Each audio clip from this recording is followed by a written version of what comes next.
Let's take things from the beginning.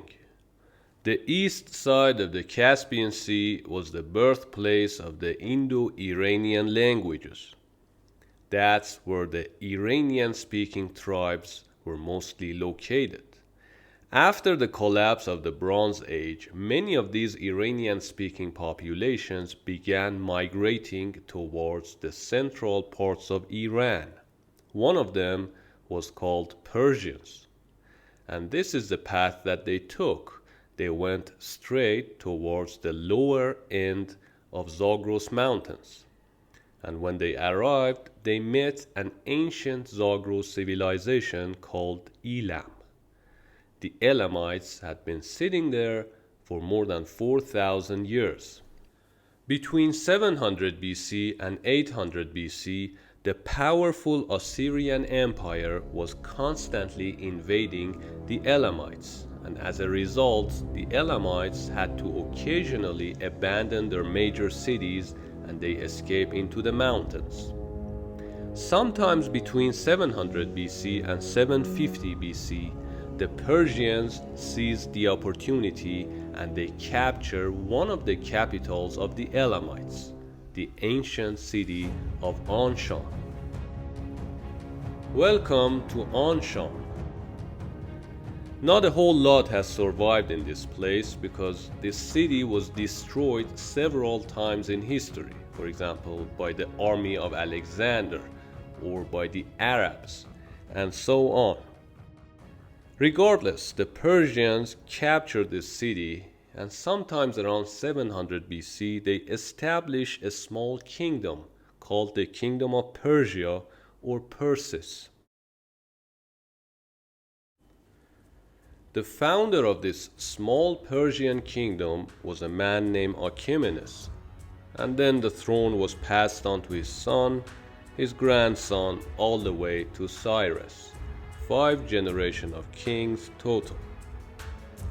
On the left, we have the Median kingdom.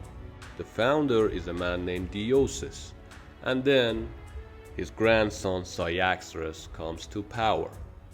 Cyaxares is credited for creating a powerful army that defeats the Assyrian Empire. The Medians team up with many other tribes and kingdoms such as the Babylonians, the Persians, the Elamites, the Cimmerians, and many others to defeat the Assyrian Empire and burn their cities such as Nineveh. After this defeat in 612 BC, the Medes and the Babylonians, they simply divide the lands among themselves. Here in yellow we can see the Median Empire, and in green the new Babylonian Empire. Looking closely at the south part of the Median Empire, we can see the Kingdom of Persia. They had become a vassal state of the Median Empire. All their trading routes were being controlled by the Medes, and also they had to pay some tribute to the king of Media. However, the Persians were less than eager. In 553 BC, an event takes place which becomes known as the Persian Revolt. The Persians are in a rebellion against the Kingdom of Media, and they are led by their prince Cyrus. Cyrus will be the last prince of Persia. And the Medes are led by their own king Astyages. Astyages immediately sends troops to shut down this Persian revolt, but Cyrus proves that he is too good as a military commander. Astyages fails to defeat the Persians and retreats toward Ecbatane. Cyrus has one important characteristic. This characteristic shows up in almost every battle. He does not give his enemy any breathing room. He follows them to the end.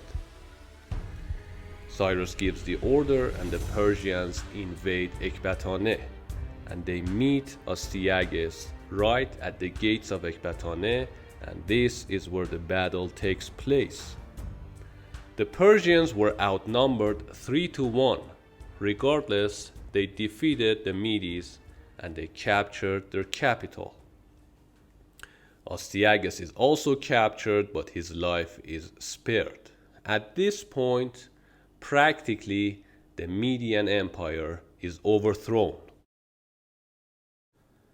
Cyrus has another characteristic. In the ancient times, it was common that when you defeat your enemy, you behead the king and you enslave the people.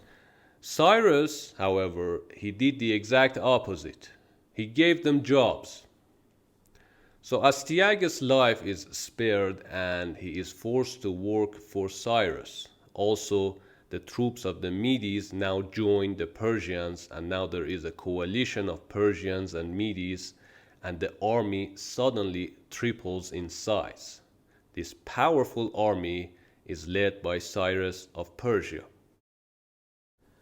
The news of the defeat of the Median Empire is spread across the region, and many kingdoms and tribes, they begin expanding their territories and they begin pushing into the zones of the Median Empire. For example, the Bactrians from the northeast, or the Lydian kingdom from the west of Anatolia, even some nomadic tribes like the Scythians.